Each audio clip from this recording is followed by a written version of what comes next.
Hello students, today we are doing unit 4 of CFN1, that is micronutrients and their functions. In the last unit we learned about macronutrients.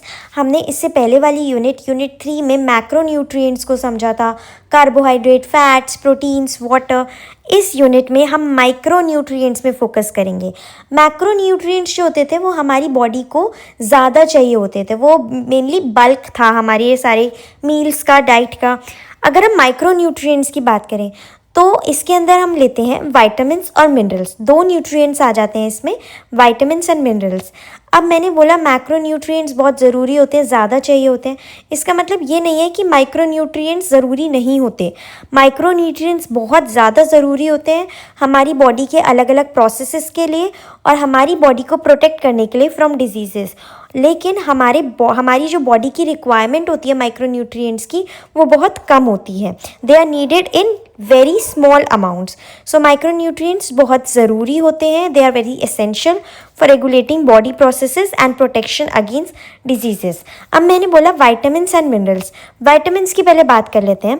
तो vitamins को भी हम further divide कर सकते हैं, classify कर सकते हैं दो ग्रुप्स में. किस बेसिस पे हम डिवाइड कर रहे हैं कि कैसे विटामिन्स स्टोर होते हैं और कैसे एब्जॉर्ब होते हैं हमारी बॉडी में. जो भी हम खाने की चीज़ खाते हैं जिसमें विटामिन्स होते हैं तो उस विटामिन को कैसे हमारी बॉडी स्टोर कर रही है, एब्जॉर्ब कर रही है, उस बेसिस पे दो तरह के विटामिन्स हैं, fat soluble and water soluble. Fat soluble vitamins में आ जाते हैं ए, डी, ई, के. Vitamin A, vitamin D, vitamin E and vitamin के. अब फैट सॉल्युबल विटामिन जो होते हैं वो स्टोर हो जाते हैं बॉडी में फैट के साथ, स्पेशली लिवर में. ठीक है, लिवर के साथ. अब दूसरी कैटेगरी जो है विटामिन्स की वो है वाटर सॉल्युबल विटामिन्स. इसके में आ जाती है बी कॉम्प्लेक्स, विटामिन सी. तो ये जो है वाटर सॉल्युबल, ये कहाँ पे स्टोर होते हैं या एक्सक्रीट होते हैं. एक्सेस अमाउंट जो होता है वो तो एक्सक्रीट हो जाता है यूरिन में, और बाकी जो है वो स्टोर होता है और वो इंक्लूड होना चाहिए हमारी डेली डाइट में. बहुत ज़रूरी है vitamin C and B complex. अब हम पहले फैट सॉल्युबल विटामिन्स की बात करते हैं. सबसे पहले है विटामिन ए. अब इसका फंक्शन क्या होता है? विजन इन डिम लाइट, हम कम लाइट में भी देख सकें. हमारी आइस को और स्किन को हेल्दी रखने के लिए विटामिन ए बहुत बड़ा रोल प्ले करता है. इन्फेक्शन से प्रोटेक्शन में ये सारे इसके फंक्शन हैं. अब अगर इसकी कमी हो जाती है हमारी बॉडी में, डेफिशिएंसी हो जाती है, तो उससे क्या प्रभाव पड़ते हैं? नाइट ब्लाइंडनेस, रात को ना दिखना. Drawing and dulling of the eyes, मतलब आंखें जो हैं बहुत ज़्यादा ड्राई फील होना, बहुत डल हो जाना, उससे ब्लाइंडनेस भी हो सकती है, अंधा भी हो सकता है इंसान. स्किन बहुत रिंकल्ड, ड्राई हो जाना, ये सारी चीज़ें किससे रिलेटेड है? विटामिन ए की डिफिशियंसी से. अब किसी को कमी है या अगर आपको बढ़ाना है विटामिन ए, तो आपको क्या क्या सोर्सेज है जहाँ से मिल सकता है? ग्रीन लीफी वेजिटेबल, हरी भरी सब्जियाँ, कैरेट्स, गाजर, milk, butter, liver, eggs, papaya, mango, ये सारे सोर्सेज हैं विटामिन ए के. अब नेक्स्ट फैट सॉल्युबल विटामिन है विटामिन डी. इसका की फंक्शन क्या है, क्या रोल है? प्रॉपर एब्जॉर्प्शन करना कैल्शियम का और फॉस्फोरस का, और स्ट्रॉन्ग बोन्स एंड टीथ को फॉर्म करना. हमारी हड्डियों के लिए, उनकी मजबूती के लिए विटामिन डी बहुत ज़्यादा ज़रूरी है. अगर बॉडी में विटामिन डी की डेफिशिएंसी होती है तो रिकेट्स की प्रॉब्लम हो जाती है. बच्चों में देखा जाता है उनके सॉफ्ट बोन्स और बोर्ड लेग्स हो जाते हैं. उसके अलावा अडल्ट्स में osteomalacia, I don't know if I am pronouncing it right और नॉट, बट ये प्रॉब्लम हो जाती है जिसमें बहुत सॉफ्ट हो जाते हैं बोन्स. अब विटामिन डी के सोर्सेज क्या है, कहाँ कहाँ से हमें मिल सकती है? सबसे बढ़िया और सबसे पहला सोर्स तो है sunlight, daily dose of vitamin D. Then next is fish liver oils, milk, butter, egg yolk, ये सारे सोर्सेज हैं विटामिन डी के. नेक्स्ट फैट सॉल्युबल विटामिन है विटामिन ई. इसका फंक्शन है healthy reproductive system. Reproductive system को healthy रखता है विटामिन ई. अगर बॉडी में इसकी कमी होती है तो इसकी वजह से रिप्रोडक्टिव सिस्टम में प्रॉब्लम्स आ जाती हैं. सोर्सेज क्या क्या हैं विटामिन ई के? Whole grain wheat cereals, wheat भी एक सीरियल है. होल ग्रेन सीरियल्स में बहुत सारे सीरियल्स आ जाते हैं. देन सोयाबीन, पीनट, कोकोनट, ये सारे सोर्सेज हैं विटामिन ई के. नेक्स्ट फैट सॉल्युबल विटामिन है विटामिन के. इसका मेन फंक्शन होता है ब्लड क्लॉटिंग.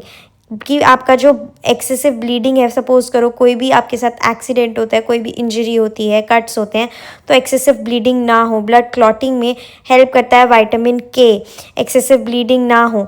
लेकिन अगर इसकी कमी हो जाती है बॉडी में तो उससे एक्सेसिव ब्लीडिंग होने लगती है। सोर्सेज क्या क्या हैं विटामिन के? ग्रीन लीफी वेजिटेबल्स जैसे कि स्पिनच, मेथी। अब हमने सारे जितने भी फैट सॉल्युबल वाइटामिन्स हैं वो डिस्कस कर लिए हैं। अब आ जाते हैं वाटर सॉल्युबल वाइटामिन्स पे, जिसमें हम बात करेंगे विटामिन बी कॉम्प्लेक्स, जिसमें आ जाता है B1, B2, niacin, folic acid, B12, और उसके बाद बात करेंगे विटामिन सी की। अब की फंक्शंस क्या हैं बी कॉम्प्लेक्स के? ग्रोथ के लिए, healthy nerves, brain, heart, red cells जो रेड ब्लड सेल्स हैं उनकी फॉर्मेशन के लिए vitamin B12 and folic acid बहुत ज़रूरी होता है। अगर विटामिन B1 की कमी होती है तो उससे बेरी बेरी हो जाता है, मतलब कि वीकनेस, भूख ना लगना, बहुत पुअर मूवमेंट होना। Then niacin, pellagra, skin, mental, digestive issues हो जाते हैं। फॉलिक एसिड B12 कम होता है तो उससे भी प्रॉब्लम्स होती हैं। अब क्या क्या सोर्सेज हैं विटामिन बी कॉम्प्लेक्स के? Cereals, pulses, nuts, eggs, milk, liver, kidney. Water soluble में नेक्स्ट आ जाता है विटामिन सी, जिसको हम एस्कॉर्बिक एसिड भी बोलते हैं। Vitamin C is also called as ascorbic acid. अब क्या काम होता है इसका? हेल्दी गम्स, बोन्स, टीथ के लिए बहुत ज़रूरी होता है। इससे क्या होता है, हमारी बॉडी फाइट कर पाती है इन्फेक्शन से, रेजिस्टेंस बढ़ता है to fight infection. Then help करता है कोई भी घाव को, वाउंड को हील करने में। अब इसकी डेफिशिएंसी से स्कर्वी हो जाता है, मतलब कि बहुत सूजे हुए पेनफुल ब्लीडिंग गम्स हो जाते हैं। सोर्सेज क्या क्या हैं विटामिन सी के? सोर्सेज हैं सिट्रस फूड, खट्टे फल जैसे कि ऑरेंजेस, लेमन। इसके अलावा गुआवा, अमरूद, आंवला, जो इंडियन गूसबेरी है। Green leafy vegetables. अब हमने विटामिन्स की बात कर ली है, दोनों ही तरह के, fat soluble and water soluble. अब हम आ जाते हैं मिनरल्स पे। मिनरल्स जो होते हैं वो नॉन ऑर्गेनिक माइक्रो न्यूट्रिएंट होते हैं जो हमारी बॉडी के बहुत सारे फंक्शंस के लिए बहुत ज़रूरी होते हैं। पहला जो मिनरल है जिसकी हम बात कर रहे हैं वो है कैल्शियम। कैल्शियम का मेन फंक्शन है बोन्स, टीथ अच्छे से मेंटेन रहें, ब्लड क्लॉटिंग ना हो, रेगुलेट हो हमारी बॉडी। ये सारे की फंक्शंस हैं। अगर हमारी बॉडी में कैल्शियम की कमी होती है तो बच्चों में रिकेट्स और बड़ों में सॉफ्ट बोन्स, ऑस्टियोमलेसिया हो जाता है। की सोर्सेज क्या क्या हैं कैल्शियम के? Milk, ghee, curd, eggs, green leafy vegetables, ragi, ये सारे सोर्सेज हैं कैल्शियम के। नेक्स्ट मिनरल है आयरन। आयरन जो है वो कंपोनेंट है हीमोग्लोबिन का इन रेड ब्लड सेल्स, जो कैरी करता है ऑक्सीजन हमारे टिश्यूज़ तक। अगर इसकी कमी हो जाती है बॉडी में तो अनीमिया हो जाता है, खून की कमी हो जाती है, क्योंकि ये कंपोनेंट है हीमोग्लोबिन का in red blood sales. So anaemia हो जाता है, थकान रहती है, अच्छे से सांस नहीं आती, लेस ऑक्सीजन सप्लाई होता है। आयरन के सोर्सेज हैं होल ग्रेन सीरियल्स, जैगरी यानी गुड़, egg, liver, green leafy vegetables जैसे स्पिनच, मेथी। नेक्स्ट जो मिनरल है वो आयोडीन। आयोडीन जो है वो एक कंपोनेंट है थायराइड हार्मोन का, जो कंट्रोल करता है हमारे मतलब इसीलिए हमें सॉल्ट कंज्यूम करना चाहिए। अगर आयोडीन नहीं हम कंज्यूम करते, हमारी बॉडी में डेफिशिएंसी होती है तो इससे प्रॉब्लम हो जाती है गोइटर, जिसमें कि हमारा जो थायराइड ग्लैंड है नेक में वो इनलार्ज हो जाता है, बड़ा हो जाता है। अब आयोडीन कहाँ से मिलता है हमें? सॉल्ट से। जो हमारा सॉल्ट होता है उससे मिलता है, आयोडाइज सॉल्ट से, सी फूड से, इन चीज़ों से हमें आयोडीन मिलता है। So we have discuss micro nutrients, जिसमें हमने वाइटामिन्स की बात करी। पहले हमने बताया कि वाइटामिन्स जो होते हैं उनको वो क्लासीफाई किए जाते हैं दो कैटेगरीज में ऑन द बेसिस की कैसे हमारी बॉडी उसे स्टोर करती है, एब्जॉर्ब करती है, fat soluble, water soluble. Then हमने सारे वाइटामिन्स की बात करी। फिर हमने बात करी मिनरल की।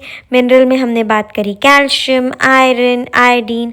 So I hope you like this video. If you like this video, do give it a thumbs up. Comment if you have any doubt, share with your friends, and thank you for watching.